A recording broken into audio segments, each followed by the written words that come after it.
I went home and obviously I told my mommy all about it because that is my best friend and that is the first person I share tea with, duh. And she was like, he was trying to flirt with you. And I was like, I don't give a fuck, girl. I don't give a fuck if that man is trying to flirt with me. You have had so many opportunities to flirt with me, to be nice, to be simply kind. And every opportunity that you have gotten, you've chosen to instead like spit in my face and be rude and be emotionally immature and to be a child. Like, it's giving when you're a kid and you're on the playground and they say, he's mean to you because he likes you. And I'm not gonna lie, there were a lot of times when boys would be mean to me and then later on they told me they liked me. And I just never, it didn't compute to me. And I think when boys hear that sometimes they think, oh, like I have to guard myself, so let me be mean to, like it's actually true, but it's true because they heard it, not because it's true. It's true because it is something that they think they have to do, not actually because it's true. So, and it's very much giving that. And I'm like, you are a grown man. You know how to flirt. You know how to be an adult. And instead you decide to like kind of irk me or like get under my skin. And I think like he does that because he knows that it is easy to get under my skin, but I don't give a fuck. I'm like, you're flirting wrong and it's pissing me off and it's grossing me out and I don't like it. Okay? Same guy. Couple days later, I go to a strip club. Okay? Go to a strip club. He's there.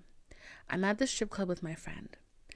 Now, when I walk into the strip club, okay, also I love strip clubs. I've told you this before. It feels like a big sleepover.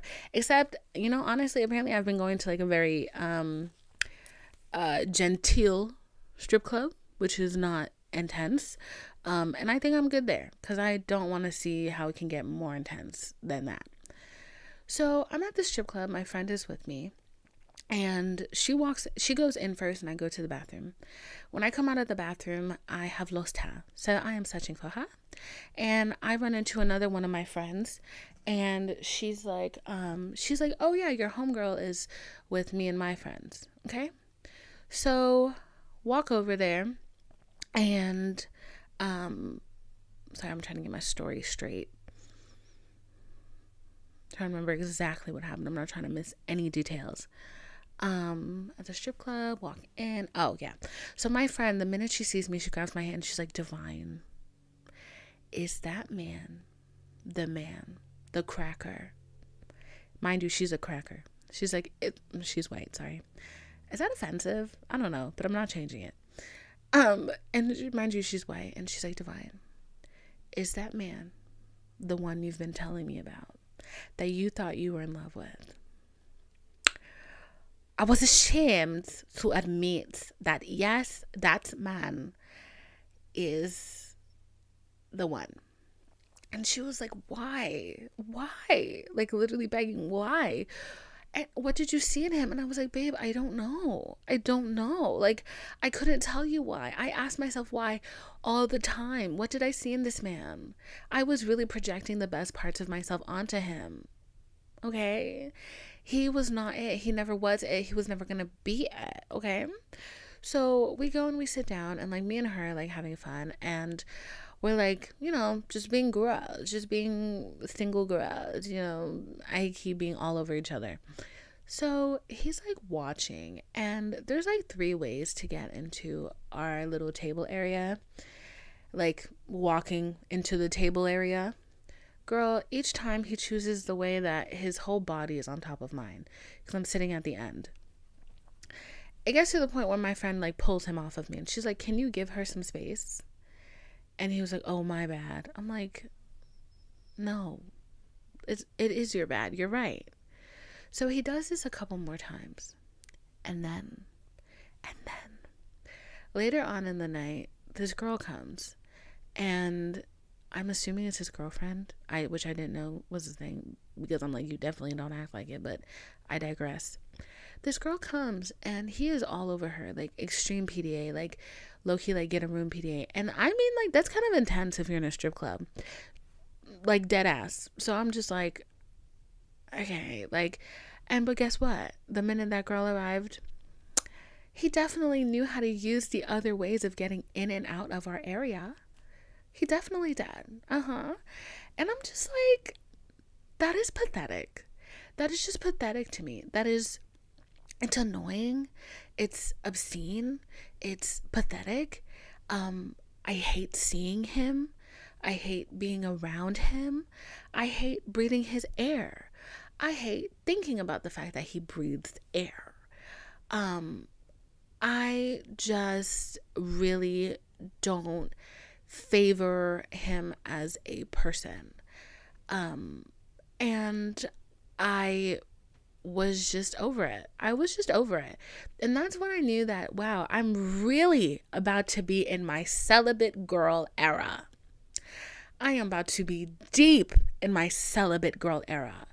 Because if I can feel these things genuinely about that one, about Voldemort, babe, there's no chance. There is not a single chance for me to find anything that any man does cute, entertaining, funny. You're not funny. You're not cute. You're not. So I'm like, no, like I'm about to be deep in the celibacy era, because like I'm getting to the point where I want to join a all lady commune. Like, it's just seeing the shit men do, like, it really grosses you out. It's like, I've been seeing this like joke going around Twitter where women are like, oh, she's reading bell hooks. She ain't about to fuck nobody for like 5 years. Bitch, I'm about to place an order for some bell hooks. Because I've never read any of her stuff. So I'm like, I think this is the right time. I am at the precipice of being a full-blown man-hater, man-eater. Let me read this book and really put the cherry on top and ensure that I have no positive affection for men ever again in my life. And I think what makes me extra bitter is that my psychic lied. She lied. She told me that I would be meeting a soulmate connection in September. She told me that. With a Virgo. He was supposed to be a Virgo. He was not. He doesn't exist. And everything she said for everybody else came true. And I knew it. I knew the minute that I went to her that I was like, she was like, I've never really been wrong. Everybody that I knew that gone to her was talking to her up so highly. And like, she's never wrong. She always gets everything right. I was like, ooh, bitch, there's a first time for everything. And look at it. Look at that. And I was being positive too. I wasn't being no negative ass Nancy bitch. I was being positive as fuck. I was like, oh my God, my love is coming. The Scorpio moon is coming. Yes. Love, love, love, love, love coming to me. Yes, I'm pulling love, love, love, love, love. Girl. No. No. So September went and there was no love connection made. We are at the beginning of October, still no love connection.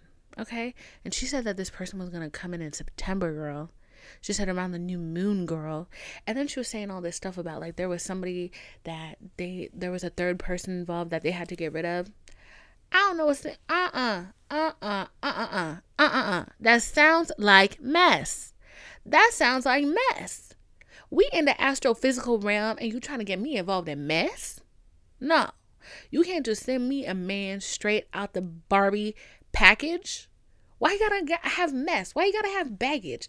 I don't want it. I gotta take that back. I want it. You know what I'm saying? But I'm just like, I can't even get a clean break, bitch. So I had 2 sessions with her, like, overall, and it's been on my mind to, like, revisit them. I revisited one of them because she did talk about, like, some work stuff that did come true, okay? The work stuff really came true. And honestly, I was a little bit shook by that, and I think that's why I got frustrated, because I was just like, the work should have came true when she said it was going to come true. Why did my love shit not come true? I'm really not meant for it. My nigga is dead, y'all. My soulmate is fucking dead. That's how you know I'm stressed. I'm not drinking. This is a Celsius. But I got to take a sip in the middle. I'm not even pausing, girl. Like, my nigga is dead, y'all. My soulmate is dead. That man is dead and gone. Like, that's shocking. And it's like, I can't even have a crumb. Like, I can't even have like a little fun, a little ting, a little ting. Like, why is it that this person has to be my fucking soulmate? It don't gotta be a soulmate. Like, I just need a little cute, a little cutesy bootsy, like a little bookie butt, like a little stink, just somebody to like be cute with. But it's like, no, like, no. The universe is like, no, girl. Actually, no, I know what it is. The universe knows that I am deeply emotionally dramatic. Very emotionally dramatic. Okay. Unhinged is is not enough of a word to describe what I am emotionally. And I've been known that I can probably only handle one real heartbreak in my life, because that may be the end of it. Okay? And it's not even really my fault. That's not me making like a promise or a threat. That's me knowing that last week y'all, my life was really not together last week, and I was taking my meds at the wrong time, so my shit was off the wall. And one day I was talking to my manager, and like my manager, like not my like work manager who can fire me. This is the manager I can fire. I was talking to my manager, and like I was saying some real depressed shit. And I got to the point where I was like, what's going on? I was saying some real crazy shit, like some shit that like, probably should put me in a loony bin. But then I really made an effort on getting back on my medication at the right time. And yeah, it's been a lot better. So that being said, I think with all of my mental illnesses, I really can only handle one heartbreak. And not even that, really. I think the first person that I get into a real relationship with has to be like literally my invisible string soulmate. Like, I think he has to be my invisible string soulmate. Like, he has to be my flame. He has to be the person that when I was in the womb, Jesus was like, you and you kiss.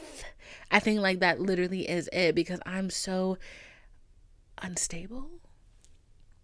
I'm a little emotionally unstable, you know what I'm saying? So I just feel like the emotional parts of me, like they have to really be taken care of. And I can't just, because I fall in love easily and quickly. And I just know that love has to be reserved for somebody very kind, very gentle, very understanding, very human, very real, and cannot be given to a fuckboy. But yeah, so I think at the end of the day, I just gotta thank the Lord for where I am right now, and thank him for keeping me out of the grips of these fuck boys. Because if anything, if TikTok has taught me anything, is that these niggas will put you through the ringer. They will make you forget who you are, and then try to apologize with a Pandora sterling silver ring. No, absolutely not. I refuse. I rebuke it. Okay? So, let me just thank the Lord for where I am today, for knowing my value. Okay? For knowing that these niggas is not what I want. It's not what we deserve. We deserve better. And I know that, the romance novels, they did ruin us just a little bit, because Lord have mercy, I really 10 toes down, heels dug in the earth, believe that I can find a kind man who is loving, who is appreciative, who is gentle, who is smart, who is wealthy in spirit, mind, and soul, and who has a big ding-a-ling. I really believe that. And that is some fictionist shit. Fictorious, fictionist, whatever. That's the shit you see in the romance novel area of Books A Million. And there's a shirtless man on the cover riding a horse. Okay? That's the kind of shit you see. Okay? But I believe that that will manifest itself into real life just for me. And I believe it will for you too. But before we get to that point, we have to stay out of harm's way. We have to stay out of these fuckboys' way, because, girl, they is trying to kill y'all spirits. While you're here, go ahead and hit that subscribe button and hit that notification bell so you can be the first to know when I post. Hit that notification bell. Hit it right now. Hit it, hit it, hit it, hit it, hit it. Don't be shy. Hit the subscribe button. You know you want to subscribe to me, girl. So go ahead and do that, okay? I love you. Bye. Unless you didn't hit the notification bell or the subscribe button, in which case, I still love you. Bye.